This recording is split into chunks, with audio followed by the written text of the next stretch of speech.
Hi, I'm Jesse Alexander and welcome to the Great War. The peace settlements after 1918 had divided up the former Ottoman territories in the Middle East into British and French mandates. Britain took control of mandatory Palestine, but the territory would prove very difficult to govern. One of the flashpoints was Zionist Jewish settlement of the Holy Land, a controversial topic today and back in 1921. So in this episode, we'll take a look at the practical implications of Jewish settlement in Palestine after 1918 and the violence that resulted. And it all happened exactly 100 years ago. To understand the clashes in Palestine in 1921, we've got to go back to 19th century Europe and the idea of Zionism. Nationalist concepts often excluded Jews, and in Russia and parts of Eastern Europe, there were regular outbreaks of anti-Semitic violence. These became more intense after the assassination of Tsar Alexander II in 1881, even though his assassin was not Jewish. Faced with discrimination and pogroms, Jewish thinkers like Theodor Herzl began to theorize about a Jewish national home where Jews could live in peace and security. This was the origin of the modern Zionist movement, which at first considered numerous places around the world for a possible Jewish homeland before Ottoman Palestine became the most popular option. In 1896, Herzl published The Jewish State, an attempt at a modern solution to the Jewish question, in which he envisioned a sovereign Jewish state formed by migration in Palestine or possibly Argentina. Not all Jews supported Zionism, but it gained influence quickly. Jews had lived in Palestine from ancient times, and 19th century European Jews had been migrating before Zionism, but it wasn't a national movement. Most migrants were elderly Jews who wanted to live out their final years in the holy cities. But by the eve of the First World War, many younger Jews who identified as Zionists began to arrive. Some of them brought socialist ideas from Europe and formed communal settlements known as kibbutz. Although exact numbers are disputed, around 40,000 Jews arrived between 1909 and 1918, which nearly doubled the Jewish population to 85,000. Jews represented about 10% of the population, while the other 90% was mostly Arab Muslims and Christians. Some Zionists weren't worried about the Arab majority. In fact, in 1909, Zionist activist David Ben-Gurion thought that Arabs would benefit as well. The Jewish settlement is not designed to undermine the position of the Arab community. On the contrary, it will salvage it from its economic misery, lift it from its social decline, and rescue it from physical and moral degeneration. Our Renaissance in Palestine will come through the country's regeneration, that is, the Renaissance of its Arab inhabitants. Many Arabs felt otherwise, like the editors of the Philistine newspaper in 1914. We are a nation threatened with disappearance by the Zionist tide in this Palestinian land, a nation which is threatened in its very being with expulsion from its homeland. So by 1914, 19th century European nationalism and anti-Semitism had caused some Jews to seek a new homeland in Arab-majority Palestine. The outbreak of the First World War stopped Jewish migration for a few years, but British wartime promises set the stage for more conflict.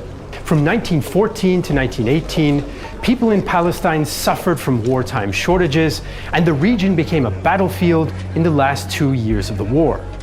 It also became a focus of international politics thanks to the Balfour Declaration of November 1917. British Foreign Minister Arthur Balfour sent a one-sentence telegram to the Zionist Federation of Great Britain that would have a lasting impact. His Majesty's government view with favour the establishment in Palestine of a national home for the Jewish people, and will use their best endeavours to facilitate the achievement of this object, it being clearly understood that nothing shall be done which may prejudice the civil and religious rights of existing non-Jewish communities in Palestine, or the rights and political status enjoyed by Jews in any other country.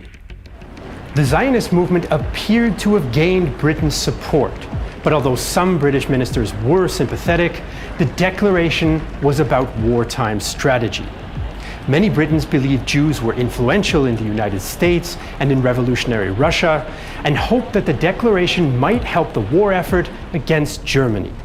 British anti-Semites also supported the declaration in the hopes it might reduce the Jewish presence in Britain. Some prominent British Jews, like Chaim Weizmann, helped bring about the declaration as well. Weizmann was an important chemist for British war production, and he convinced Balfour, Prime Minister David Lloyd George, and Winston Churchill of the Zionist cause. The British government, however, had also made other promises for Palestine. They discussed a pan-Arab state with the Hashemite dynasty and post-war League of Nations mandates with the French. The British tried to untie this Gordian knot at the Paris Peace Conference in 1919. Weizmann met with Hashemite heir Faisal, and both issued statements supporting the Balfour Declaration. Faisal had this to say: "We Arabs, especially the educated among us, look with the deepest sympathy on the Zionist movement. Our deputation here in Paris is fully acquainted with the proposals submitted yesterday by the Zionist organization to the peace conference, and we regard them as moderate and proper. We will do our best, insofar as we are concerned, to help them through. We will wish the Jews a most hearty welcome home." It seemed that Zionists and Arabs might both get what the British had promised them, but things changed quickly.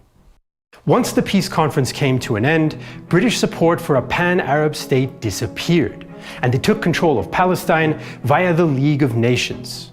A US commission found that the vast majority of Palestinian Arabs opposed Zionist settlement, but the British authorities began to act on the declaration anyway. Jewish migration and settlement in Mandatory Palestine resumed and expanded under the British regime.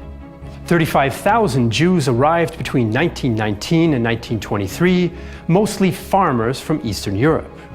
In 1920, the British reopened the old Ottoman land registry, which once again allowed land to be purchased.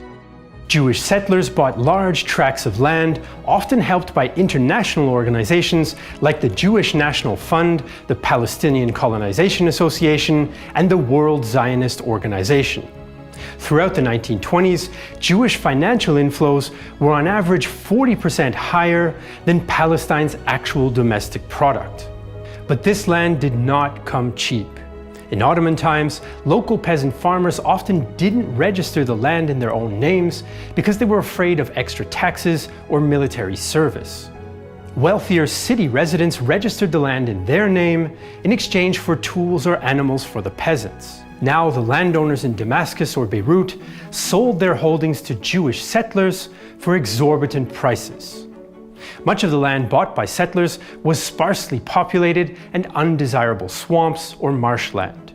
In September 1921, for example, settlers acquired around 72,000 square kilometers of the Yisrael Valley from the Lebanese Sursuk family for £726,000. Within months, numerous settlements were founded and the swamp was turned into fertile farmland. Other areas settled by Jews were also inhabited by Arab families, some of whom had been there for centuries. The socialist Zionists brought with them the ideology of Hebrew labor, in which only Jewish farmers could tend the land of Jewish settlements. Since hiring Arab labor constituted a forbidden hierarchical relationship, Zionists introduced a system of segregation in which Arab farmers were dispossessed and evicted. Although some received compensation, those who refused were often ejected by British forces at the request of the settlers. Even pro-Zionist Britons in the Mandatory government realized that such actions would lead to conflict, like the legal official who made this observation. The settlements created a policy of economic apartheid, which was bound to strengthen the resistance of Arabs to Jewish immigration. So the British Mandatory government in Palestine was in theory objective, but in practice it supported Jewish migration and passed laws which made it harder for Arabs to expand the lands that they owned. But not all British leaders were in favor of cooperating with Zionist organizations.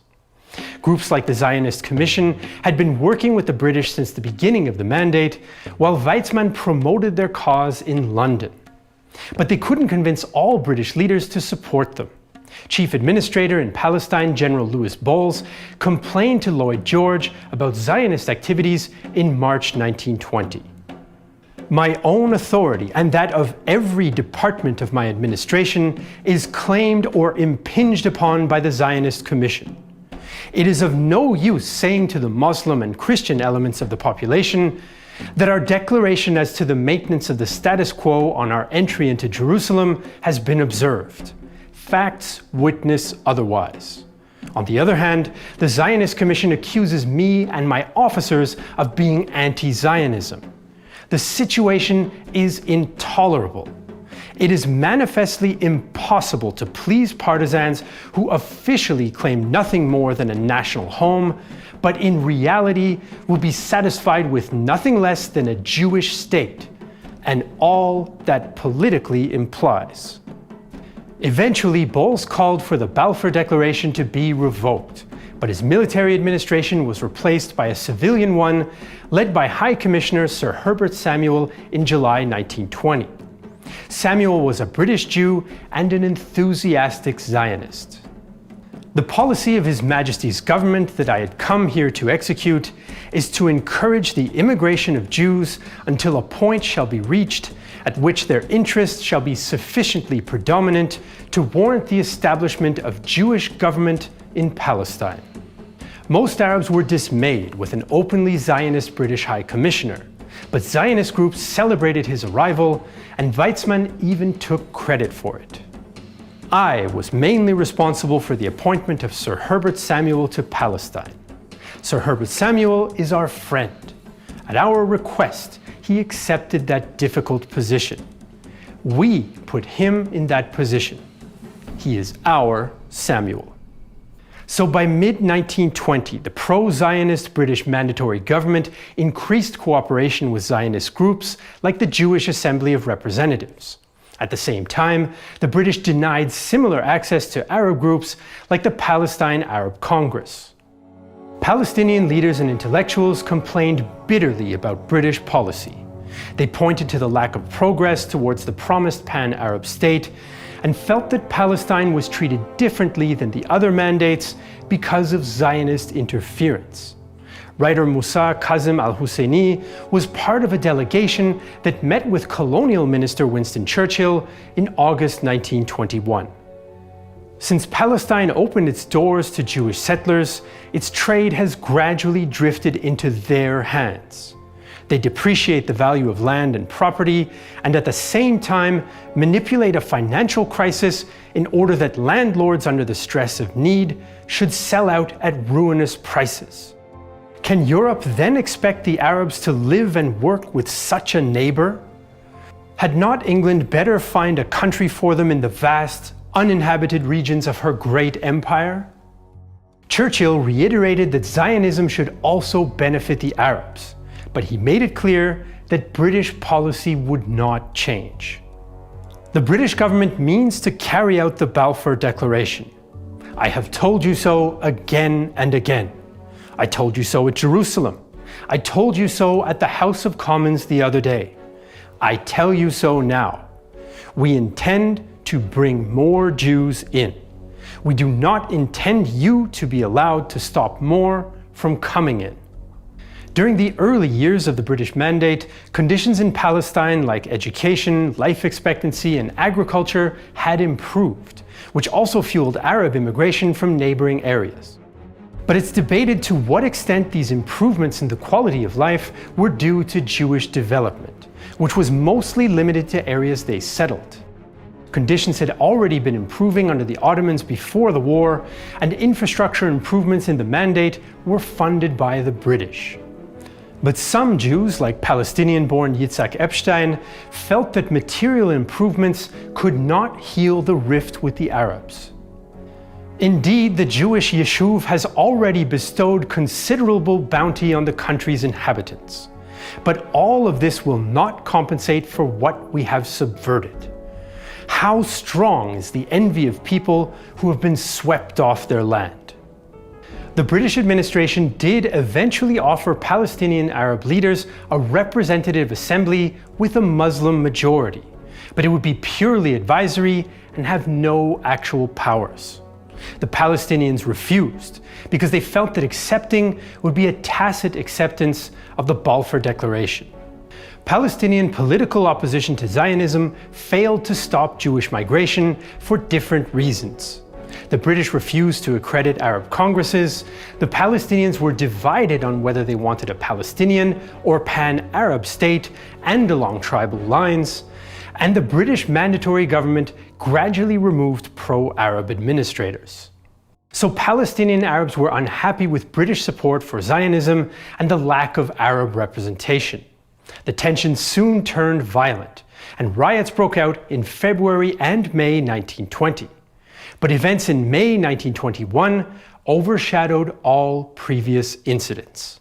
Like the British and the Arab Palestinians, Zionist Jewish settlers were also divided amongst themselves. Relations were especially bad between two socialist parties. The mostly Russian Jewish Socialist Workers' Party wanted a Soviet Palestine, an idea opposed by the much larger Labour Unity Party. On May 1, 1921, demonstrators from the two parties collided in a mixed Arab-Jewish quarter of the town of Jaffa. Scuffles broke out around the Hassan Bek Mosque, which brought concerned Muslim Arabs into the streets as well. Not only were most of the Arabs opposed to Jewish migration, but also to the anti-religious teachings of Bolshevism, and police struggled to keep the three groups apart. A shot was fired, probably by a British officer trying to disperse the crowd, and the riot turned deadly. Groups of Arabs, including some policemen, targeted Jewish homes and families in the neighborhood, killing and looting as they went. A British officer who was on holiday and witnessed the scene reflected on the dilemma for British troops on the ground. When we found it was a question between the Jews and the Arabs, we did not think it was for us to interfere. Which were we to stop? By the end of the day, 27 Jews were killed and more than 100 wounded. On May 2nd, the violence continued, including an armed response by Jews. Underground defense groups known as Haganah that had been formed in 1920 now sprang into action. Arab accounts of Jewish attacks on May 2nd read much like Jewish accounts of Arab attacks the previous day. Although the Haganah officially forbade acts of revenge, Jewish groups beat and shot Arabs who they thought were involved in the previous day's violence. Over the next few days, the rioting spread to neighboring villages. When a large group of Bedouin Arabs attacked the Jewish town of Petah Tikva, the British sent in aircraft to break up the attack. British reinforcements arrived and ended the riots within a week. By then, 47 Jews and 48 Arabs had been killed. Most of the Jews had been killed by Arabs, and most of the Arabs killed by British forces. The Jaffa riots shocked the Jewish community and British authorities and revealed just how fragile mandatory Palestine had become. On May 7th, High Commissioner Samuel ordered the first of what would become many commissions into Arab-Jewish violence.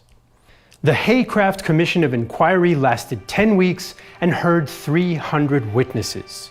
The Chief Justice for Palestine's final report criticized the Arab community for their, quote, brutality and savagery. It also judged that Jews had acted in similar fashion, although, quote, they had much to revenge. Overall, Haycraft blamed the Arabs, though he did express some understanding for their motives. The primary cause of the disturbances was Arab discontent over the political and economic consequences of continued Jewish immigration, as well as a perceived pro-Jewish bias by the mandatory authorities. Jaffa was a likely flashpoint since about 1/3 of the town was Jewish, and it was the main port of entry for settlers. The report also warned and reminded British administrators that Palestinians were politically active. A small Muslim center of this sort of people are more politically minded than in a small English country town. and the discussions of politics is their chief, if not their only, intellectual occupation. Even though Haycraft blamed the Arabs for the riots, Arab leaders generally responded positively to the report because it appeared to legitimize their grievances. Zionists were mostly dismayed by the inquiry because its findings undermined their argument that Jews and Arabs could coexist peacefully.